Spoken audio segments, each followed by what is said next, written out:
허락하신 하나님의 말씀은 예레미야서 18장 19절로 23절까지 말씀입니다. 여호와여, 나를 돌아보사 나와 더불어 다투는 그들의 목소리를 들어보옵소서. 어찌 악으로 선을 갚으리이까마는 그들이 나의 생명을 해하려고 구덩이를 팠나이다.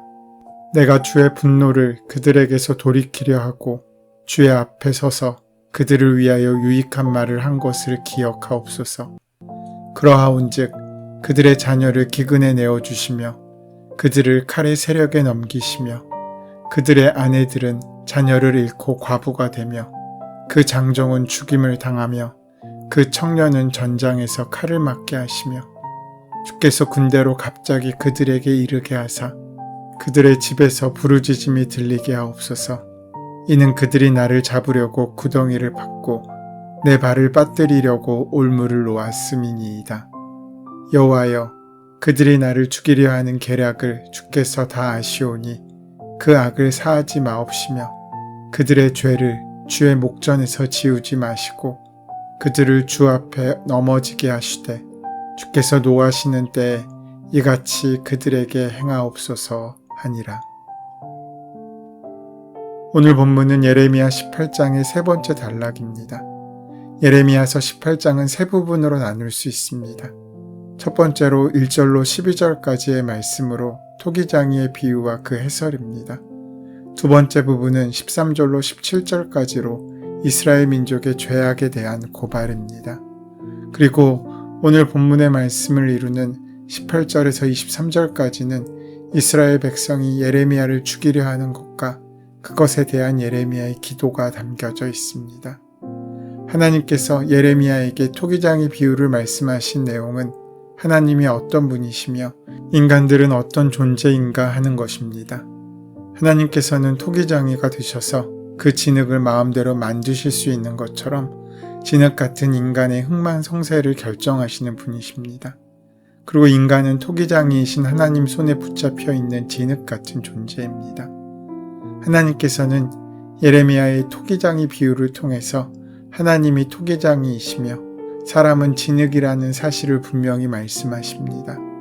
진흙의 가치는 그것에 있지 않고 그것을 빚어 토기로 만드는 장인의 손길에 달려 있습니다.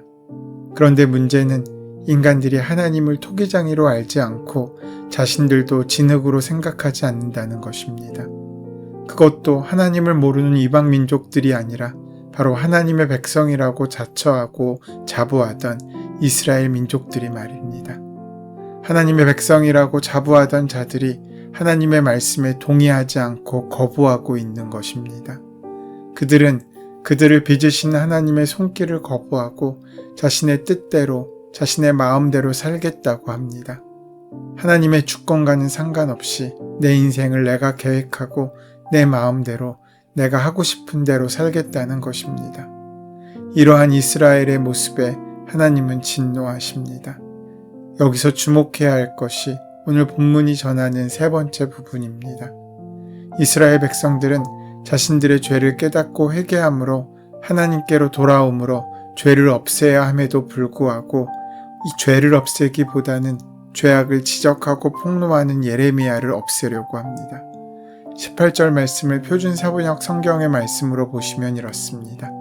백성이 나를 두고 이르기를 이제 예레미야를 죽일 계획을 세우자. 이 사람이 없어도 우리에게는 율법을 가르쳐줄 제사장이 있고 지혜를 가르쳐줄 현자가 있으며 말씀을 전하여줄 예언자가 있다. 그러니 어서 우리의 혀로 그를 헐뜯자. 그가 하는 모든 말을 무시하여 버리자. 죄는 그냥 두고 우리에게 듣기 싫은 소리를 하는 예레미야를 죽이고 그들의 귀에 거슬리지 않고 듣기 좋은 소리를 하는 제사장과 예언자를 세우자고 말하고 있는 것입니다. 예레미야는 유다를 향한 하나님의 진노를 돌이키고자 백성들에게 하나님께로 돌아오도록 간곡히 호소하였습니다. 그러나 유다 백성들은 이러한 예레미야의 간절한 외침에도 불구하고 하나님께 회개하기는커녕 자신들을 책망하는 예레미야를 거짓 선지자라고 치부하며 그를 죽이기 위해 구덩이를 파기도 하였습니다. 실로 유다 백성들은 이렇게 분별 없는 자들이었습니다. 이러한 이스라엘 백성들의 죄악에 예레미야는 19절부터 하나님께 기도합니다. 그들의 죄악을 결코 간과하지 말고 벌하여 달라고 기도하고 있습니다. 그런데 이어지는 예레미야의 간구는 마치 저주로 들릴 만큼 모진 독설들이 질비합니다. 어찌 보면 이런 말을 해도 되나 싶을 만큼 충격적입니다. 왜냐하면 평범한 사람의 입술에 나오는 그저 하는 넋두리가 아니라 하나님의 말씀을 전해주어야 하는 예레미야의 입에서 나온 말들이기 때문입니다. 물론 예레미야의 심정을 이해할 수도 있습니다. 좋은 일을 하려다 오해를 받기도 하고 오히려 공격을 받으며 황당합니다. 우리가 잘 아는 속담 가운데 물에 빠진 사람 건져 주었더니 보따리를 내놓으라고 큰 소리를 친다라는 말이 있습니다. 이처럼 은혜를 원수로 갚는 사람들이 많습니다. 이런 일을 당하면 이를 갈게 되는 것은 어쩌면 연약한 우리로서는 당연한 일일지도 모릅니다. 예레미야라고 다르겠습니까? 그럼에도 오늘 저주의 말씀은 우리가 묵상하기 불편한 부분도 있습니다. 그것은 우리가 스스로 주님의 자녀라고 인식하기 때문입니다. 악을 선으로 갚을 줄 아는 능력의 사람을 추구하는 존재이기 때문입니다. 그런데 오늘 본문은 우리의 감정이 그대로 드러나고 있지 않습니까? 악을 선으로 갚는 것이 아니라 악을 악으로 갚고 있는 것처럼 여겨지기도 합니다. 그런데 오늘 본문은 분명히 우리에게 그저 예레미야의 불편한 심정을 드러내는 것으로 그치지 않습니다. 분명한 것은 이런 험한 말들은 예레미야의 사적인 복수심으로 인한 저주만이 아니라는 것입니다. 이것을 사적인 예레미야의 복수심으로 본다면 자기 민족을 위해 눈물로 기도하고 호소한 눈물의 선지자 예레미야의 전체적인 흐름과 맞지 않기 때문입니다. 이러한 예레미야의 이 기도문은 토기장이를 떠난 진흙의 운명을 말해주고 있는 것입니다. 하나님과 상관없이 살아가는 하나님의 백성들에게 임할 하나님의 진노와 파멸을 이야기해 주는 것입니다. 예레미야 18장 말씀은 토기장이의 비유라는 제목이 붙어 있습니다. 이 18장의 전체의 내용을 요약한다면 토기장이 비유를 통해 하나님께서 어떤 분이시며 인간은 어떤 존재인지를 일깨워주고 있습니다. 그것은 우리가 하나님의 손에 의해 빚어지는 존재라는 것을 드러냅니다. 그런데 하나님의 백성들이 그 사실을 수용하기를 거부합니다. 이러한 이스라엘의 교만함과 불순종에 강력하게 경고하시면서 우리는 진흙같은 존재이며 하나님께서 만드시기도 깨시기도 한다는 의미를 가지고 있습니다. 새롭게 빚으시기도 또한 자신의 뜻대로 만드시기도 한다는 것입니다. 가끔 우리는 하나님을 생각할 때 그분의 일은 만드시는 것만인 줄 압니다. 잘 만드시는 일이 하나님의 사역의 전부인 줄 압니다. 그러나 창조주의 능력은 만드시고 창조하시는 것에만 있지 않습니다. 부수시고 깨뜨리시고 또다시 만드시는 일이 더 중요한 일인지 모릅니다. 그 모든 일들이 다 하나님의 손에 있다는 것입니다. 우리를 지으신 이가 하나님이십니다. 또한 우리를 깨뜨리실 수 있는 분도 하나님이십니다. 그 모든 권리가 하나님께 있습니다. 그런데 때로 우리는 착각할 때가 많습니다. 하나님은 사랑만 하실 거라고 말입니다. 하나님은 주시기만 하실 거라고. 그것은 하나님의 약속이지 하나님의 능력이 제한되는 것은 아닙니다. 토기장이는 만들기도 깨뜨리기도 합니다. 오늘 예레미야의 저주를 통해 우리는 그 사실을 다시 돌아보고 기억해야 합니다. 그분에게 맡겨진 삶이란 나의 삶과 죽음이 그분의 손에 달려 있음을 인정하는 것입니다. 그것이 창조주의 권세이고 그것이 피조물의 깨달음입니다. 그 모든 것이 바로 은혜입니다. 사랑하는 여러분, 사랑에는 용서만 있는 것이 아닙니다. 사랑에는 책망도 있습니다. 은혜에는 축복만 있는 것이 아닙니다. 은혜에는 감당해야 할 훈련도 있습니다. 그 모든 일들이 다 하나님 안에 있습니다. 그분이 창조주이시고 우리의 토기장이가 되시기 때문입니다. 그런 하나님의 뜻대로 나를 온전히 맡길 수 있는 삶이 바로 복된 삶입니다. 그런데 우리가 기억해야 할 것은 하나님의 진리대로 행동하면 우리에게 핍박이 있다는 것입니다. 우리가 진리대로 살면 이익보다는 손해를 보거나 더 불편한 인생을 감수할 수밖에 없습니다. 그래서 신앙의 길이 어려운 것입니다. 나의 유익을 생각하면 그 신앙을 감당하기 어렵지만 주님이 두신 소명을 생각한다면 그 길은 분명 은혜의 길이 될 것입니다. 이어지는 21절로 23절의 말씀에서 예레미야는 하나님의 말씀을 거역하고 자신을 죽이려고 모함하는 유다 백성들을 고발하며 그들을 향한 강구를 시작합니다. 이전에 백성을 위해 간절히 기도하던 그의 모습을 생각해보면 이 모습은 낯설고 생경한 모습일 수밖에 없습니다.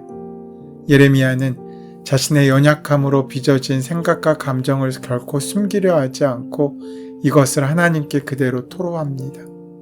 이런 유사한 기도는 다윗이 사울에게 쫓겨다닐 때 그가 지었던 시편 109편에서 찾아볼 수 있습니다. 여기서 다윗은 오로지 자신을 공격하는 사울에게 악한 말을 퍼부으며 저주의 기도를 합니다. 그런데 하나님께서는 이 기도를 들으셨습니다. 그리고 응답은 저주의 대상인 사울이 아니라 다윗에게 먼저 하셨습니다. 어떤 의미가 담겨 있습니까? 하나님께서는 그의 답답한 심정이 담긴 기도를 들으시고 그의 분노와 두려움을 해결해 주신 것입니다. 다윗은 자신의 감정을 하나님께만 쏟아놓을 때 그 기도를 들으신 하나님께서 그의 분노와 감정을 제거해 주시고 그 비어진 심령 위에 위로와 은혜를 채우심을 경험하게 됩니다. 그래서 다윗이 사울을 2번이나 죽일 기회가 있었지만 그는 결코 사적인 욕심으로 아니면 사적인 보복심으로 사울을 죽이지 않았습니다. 이미 그 마음속 깊이 숨겨져 있던 복수의 칼날이 사라졌기 때문입니다. 감정을 사람에게 쏟으면 문제가 됩니다. 그러나 그 감정을 하나님께 쏟으면 그 감정이 오히려 은혜로 바뀌는 역사를 경험하게 된다는 것입니다. 예레미야의 기도를 보십시오. 원수 갚는 것을 전적으로 하나님께 맡기고 있지 않습니까? 원수 갚는 가장 바람직한 방법은 참고 하나님께 맡기는 일입니다. 원수를 내가 직접 다스리려고 하면 부작용이 심합니다. 그러나 하나님께서 원수를 다스리시면 부작용이 없습니다. 때로 우리가 억울한 일을 당할 때 우리는 시원하게 말함으로써 그에게 대한 나의 적대적인 감정을 드러내고 해소하기를 바랍니다. 그러나 그런 말들은 지혜가 없는 말이고 복이 달아나는 말입니다. 우리는 마음이 후련해지는 길을 찾지 말고 진정 복받는 길을 찾아야 합니다. 그러므로 우리는 답답한 마음을 만날 때 하나님께 맡기고 참고 인내하는 말을 할 수 있어야 합니다. 이렇게 말하는 것이 답답한 것 같지만 지혜로운 말이고 칭찬받을 말이고 복이 찾아오는 말입니다. 때로 목회를 하면서 성도들이 찾아와 안타까운 마음들, 상한 심정들을 고백할 때가 있습니다. 그때 성도들의 마음은 목사가 자신의 편을 들어주기를 바라고 함께 그 사람을 욕해주기를 바랍니다. 그렇게 상담해주고 나면 얼마나 그 마음이 후련해지겠습니까? 그러나 속이 시원해지는 후련한 길을 찾지 말고 우리는 진정 복된 길을 찾을 수 있어야 합니다. 그러하기에 억울한 일, 원수 갚을 일은 다 하나님께 맡기십시오. 나는 묵묵히 하나님께서 나에게 허락하신 일을 밀고 나가면 됩니다. 그런데 원수 갚는 일을 하나님께 맡기는 것보다 더 축복된 길이 있습니다. 그것은 원수를 사랑하는 것입니다. 정말로 큰 축복을 받기를 원한다면 원수를 사랑할 수 있어야 합니다. 구약시대에는 원수를 직접 다스리지 않고 하나님께 그 갚아주심을 위해 기도하는 것도 큰 마음이었습니다. 그러나 주님은 우리 신약시대 성도들에게 더한 것을 요구하십니다. 그것은 원수를 사랑하기까지 나아가라는 것입니다. 그런데 원수를 사랑하기 전에 꼭 필요한 것이 있는데 그것은 원수를 먼저 용서할 수 있는 것입니다. 용서하는 마음이 없다면 진정한 의미의 사랑이 있을 수 없습니다. 여러분, 진정 축복을 받기 원한다면 원수를 용서하십시오. 우리의 마음에 담겨있는 악한 마음들, 상한 심정들은 오로지 하나님께만 쏟으십시오. 사람에게는 쏟지 마시고 하나님께 쏟으시면 그 비어있는 마음을 하나님께서 은혜와 긍휼로 채우시고 우리에게 용서하며 사랑할 수 있는 능력을 허락하실 것입니다. 그 은혜를 온전히 만나고 누리는 저와 여러분 되시기를 소원하고 축원합니다. 은혜의 주님, 하나님은 토기장이시고 우리들은 진흙임을 기억하게 하셔서 주님의 손에서 온전히 만들어져가는 우리가 될 수 있도록 인도하시고 역사하여 주시옵소서. 예수님의 이름으로 기도드립니다. 아멘. 이제 오늘 이 아침 우리에게 허락하신 본문의 말씀이 지금 나에게 주신 하나님의 음성으로 만나지기 위하여 본문의 말씀을 깊이 묵상하시고 함께 기도하는 시간 가지도록 하겠습니다. 함께 기도합니다.